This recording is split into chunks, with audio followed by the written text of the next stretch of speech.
it's a union for rideshare workers that was formed by the company.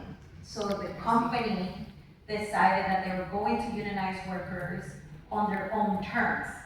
So which that means is that this company union gets a lot of millions of dollars. They get, I remember it's like 5 cents, 10 cents from the consumer. So IDG has tons of money to build like a really aggressive organizing campaign, but they don't because they're funded by the company, and technically they have formed an agreement with the company to, it's almost as if they hired a worker organization to control a workforce, to say, you've got to only fight for these things under our terms.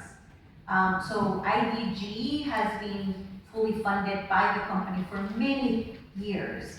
However, IDG, aside from the fact that they get millions of dollars, they have been, I think, in an effort to try to legitimize themselves in the movement as the worker organization. And a lot of worker organizations like the Taxi Workers Alliance, others, are very critics of the fact that how you can be running and pretending to be a workers' rights organization when they have millions of dollars to have expanded labor protections for workers, build a really worker union that can really build power to confront the companies. And because their failure to really represent workers, you have worker organizations like ours and the Taxi Workers Alliance trying to regulate an industry who has bought a worker organization and built to try to prevent regulation. So the same also happened in the sanitation workforce.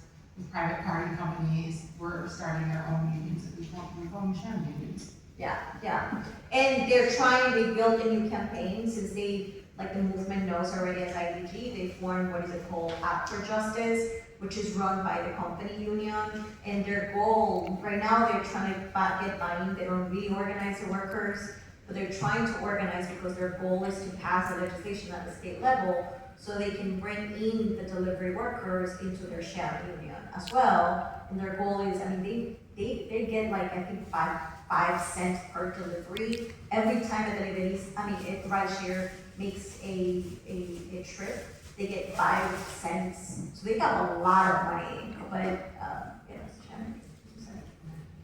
just because we're coming on time, I didn't see any other questions.